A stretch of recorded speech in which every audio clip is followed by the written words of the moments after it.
সকলেই একই বাংলাদেশ থেকে এসেছি, আমাদের সকলেরই পরিবার রয়েছে।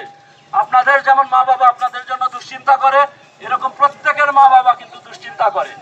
আমি অনুরোধ করব আপনারা নিরাপদে, আপনারা এই জায়গাটি আপনাদের ক্যাম্পাস, আমরা চাই আপনাদের ক্যাম্পাস সুরক্ষিত থাকুক, নিরাপদ থাকুক।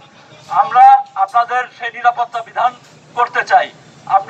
আমি অনুরোধ করব আপনারা এই জায়গাটি ছেড়ে দিন, ছেড়ে আপনারা রাস্তাটি এই যে অবরুদ্ধ অবস্থায় রেখেছেন, এটি একটি বিশ্ববিদ্যালয়ের জন্য এটি কিন্তু খুব সুখকর অভিজ্ঞতা নয়। আমি আপনাদেরকে অনুরোধ করব আপনারা যার যার হলে চলে যান, হলে অবস্থান নিন, আপনারা এই জায়গাটি এখন ছেড়ে দিন। আমাদের এই বাবা মা, মফস্বলের বাবা মা চিন্তিত হয়ে আছে, উদ্বেগ উৎকণ্ঠা আছে যে তার সন্তান কি অবস্থায় আছে। পুলিশ প্রশাসনের ভাইরা, আমরা আপনাদের সাথে কথা বলার চেষ্টা করব।